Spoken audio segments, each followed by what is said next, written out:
just such an eruption of the earth 1 million or more years ago was born Japan, land of the little people who grew to believe that in blood and iron lay the shortcut to greatness. Land of philosophies and religions stranger than their names, like Bushido, the medieval code of slicing a victim with a samurai sword. Hako Ichiu, which means the four corners of the world under a Japanese roof.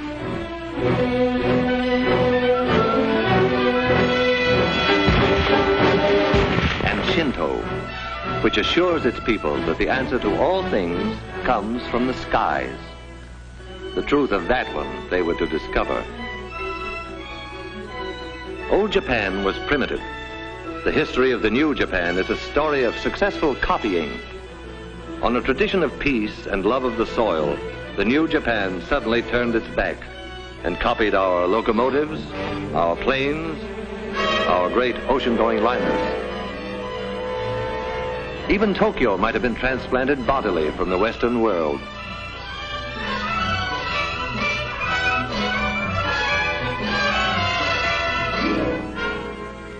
Japan's plans for world conquest were financed by the fine thread of an industrious caterpillar, woven into silk and stamped "Made in Japan" for its English-speaking customers.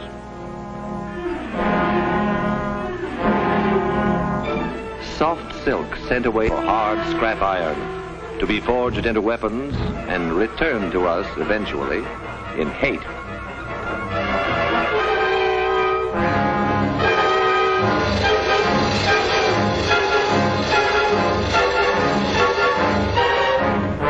Made in Japan became a sentence of death.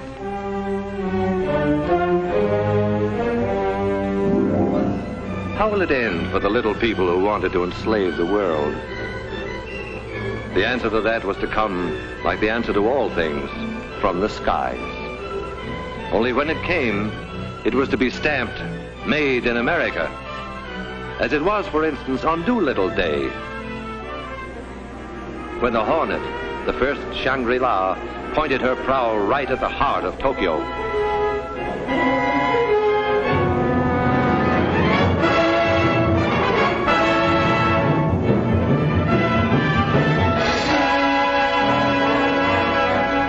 This was the first brief answer to Japan that came from the skies.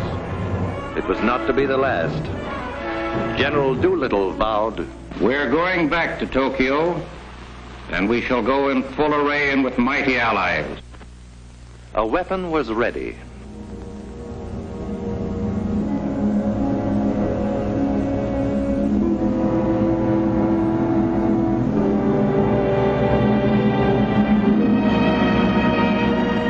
Through these forbidding doors, ceaselessly, day and night, come trains bearing the materials that skill weld, forge, and rivet into an instrument dedicated to the destruction of the enemy. This is only one of many plants that one day appeared where just the day before, it seemed, was pasture land, or the place where they were building washing machines. When the workers reported for the first time, few of them guessed the exact nature of what they were building. They knew that a giant plane would result, but beyond that, it was largely conjecture. But then the day came, inevitably, when the pieces of their jigsaw began to fit together. The day when the mountains of material and the millions of man-hours all combined to confirm the assembly line rumor, the washroom gossip, and their honest-to-God American curiosity. They were building the mightiest aircraft in history. They were building a plane for the Army Air Forces that would reduce the huge fortresses and liberators to medium bombers. They were building the Boeing-designed B-29 Super Fortress. And this is how they built it. Enough aluminum is stored here to lay a silver carpet over every street in Tokyo. Aluminum sheet to be brought to life by these machines and the workers who operate them. They give it shape and personality. Their stamping machines, their presses, lathes and drills, coax it and pound it and pierce it into the multiple patterns prescribed in 50 tons of blueprints. It was bauxite a month ago, dead in the ground. Miners dug it out of the Arkansas hills. And then in some distant factory, bauxite came in at one end, an aluminum sheet rolled out the other. One day from now, in the stratosphere above the clouds, it will mirror the sun. In a month, out of the ground and into the sky. These will be the wings to take it there. From the confusion of manpower and equipment within this massive jig will emerge the fabulous 117, a wing of completely new design, which will carry more weight, faster and higher than any other wing. The jigs themselves, the fixtures and the tools were designed so that unskilled workers could be expert with them in a week, whether they were farmers or clerks, cotton pickers or housewives, salesmen or ex-soldiers. The wing is of awesome weight and dimension, yet a girl can lift it with about the same effort that she would need to adjust the flower in her hair. Space and the handling of bulky parts have always been problems in assembly production. The engineers who designed this plant solved both problems at once with a few strokes on their drafting boards. They moved traffic to the ceiling. Thus, they allowed workers more time at machines, and machines more time at work.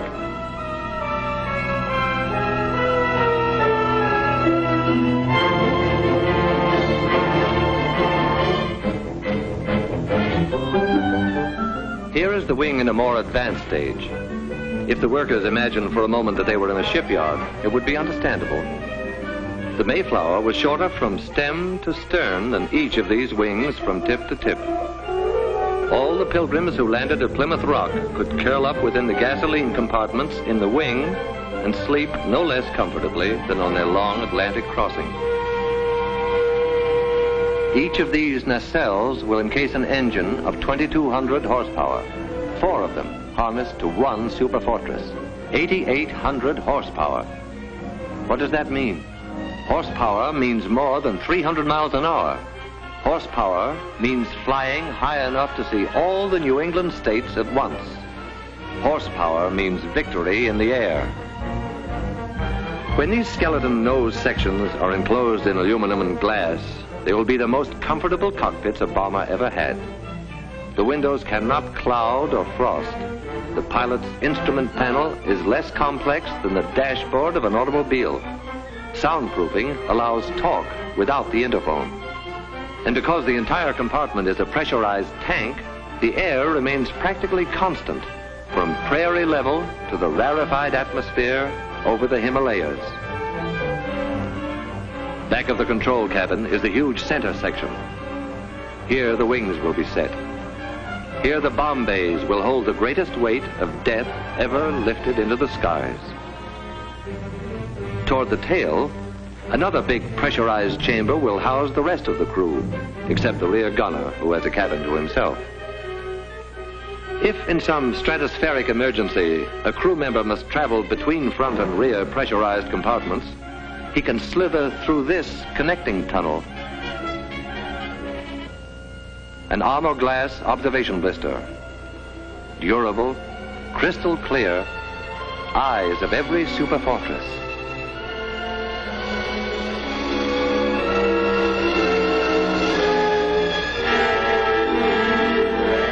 The prefabricated sub-assemblies are manufactured by other contractors and shipped to this plant by the carload.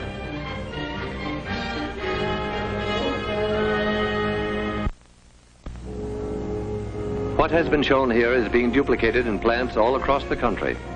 Identical miracles of modern machinery, nursed and tended and made productive by people who look and think like these people. The fair, the dark, people with deft hands and unblinking eyes, the strong with their willing muscles, and those less strong but as willing, the braided schoolgirls, the white-haired grandmothers, the old young, the young old, the little ones and the less little ones, working together in intimate harmony. Their product, death. Their goal, peace. These workers are the lucky ones who see the finished product of their labor roll off the line. Every hour of every day, they are witness to this awe-inspiring ceremony, this tremendous wedding of material and man-hours, this climax in the history of man's conquest of the air.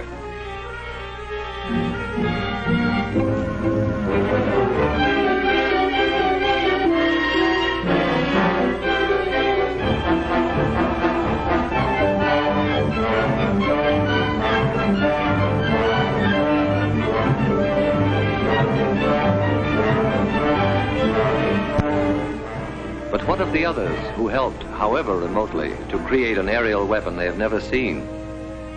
The lumberjack who felled the trees that became the blueprints of the B-29. The bauxite miner in the Arkansas hills, and the miner of iron and coal. The builder of guns and engines and propellers. The grimy, sweating men who cast the cylinders and forged the crankshaft. The maker of tires, electrical equipment, instruments and safety wires, the citizens who paid for the superfortress with their purchases of war bonds. Theirs are isolated lines of effort, initiated all across the land and converging eventually beneath this vaulted roof. Here, the sum of their energies assumes shape and stature and meaning. Here is the final meeting of every effort and every part.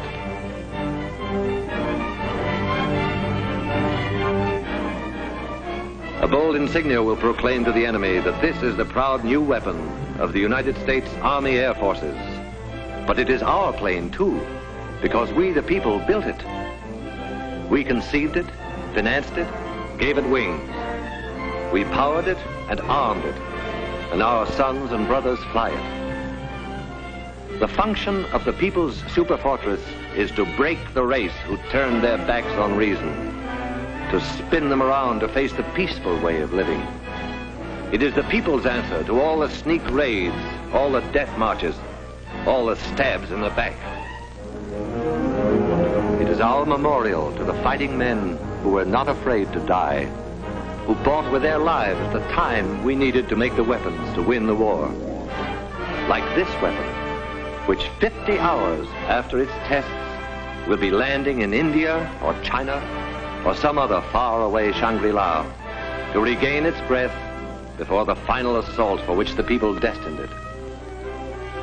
Within the plant, work proceeds, but the workers cock their ears for a sound that regularly drowns the clatter of their tools. It is more than a sound. It is a song. This is the song they hear.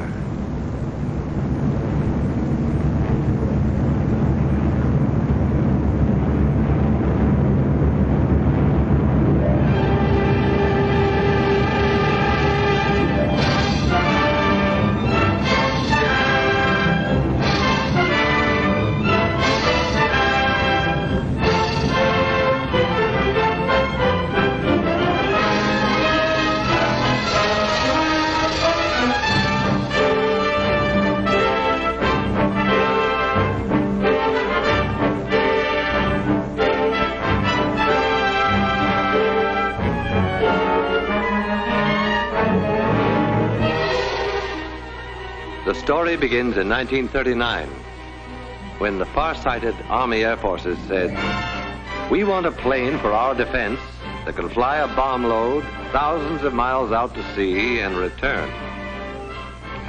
After 6 months' work, there was a tiny model which spent the next 6 months in a wind tunnel. And then there was a full-scale model which was subjected to every punishment man could devise for it. Only after a year of such tests did the Air Forces let contracts for planes that would be built to fight. The B-25 Mitchell is a big, strapping bomber, 67 feet across the wings, but it could reach Japan only if it took off from an aircraft carrier. Much bigger is the famed B-17 Fortress. 104 feet from wingtip to wingtip, it has ranged 1,400 miles over Japan's island conquests. but it cannot reach Japan itself from any base we now hold. The superfortress, wingspan 141 feet, longer than the Wrights' first flight through the air at Kitty Hawk. Range, altitude, and bomb load, secret, though the Air Forces do save them laconically. Very long, very high, and very large. Because it is a global bomber, around it has been built an entire new Air Force, the 20th.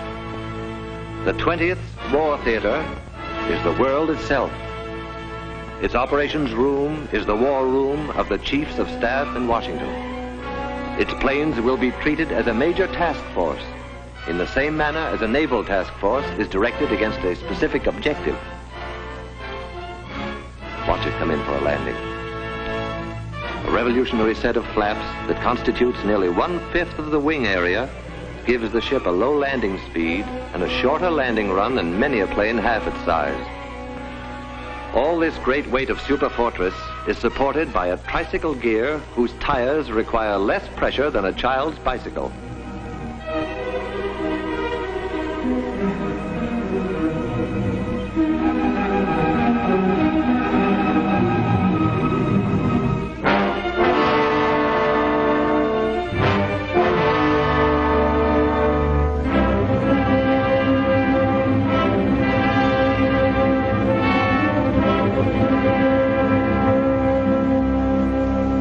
Somewhere in western China, 500,000 nameless people wrote their magnificent chapter in the saga of the superfortress.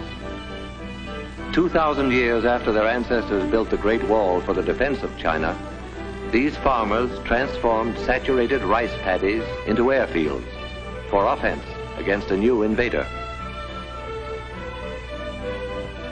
They had no machinery as we know it, only their million hands and a searing memory of anguished years since Japan set out to annihilate them.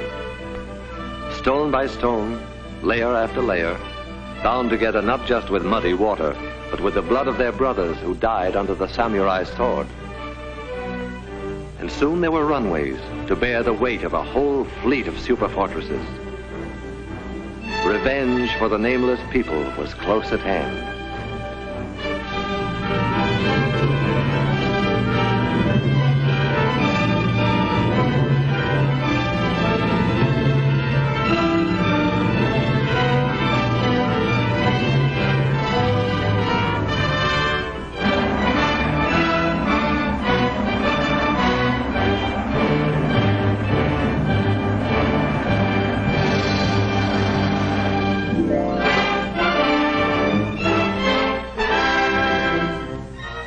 Even in China, land of miracles, the arrival of the superfortress is an occasion for everyone to turn out in curiosity and in welcome.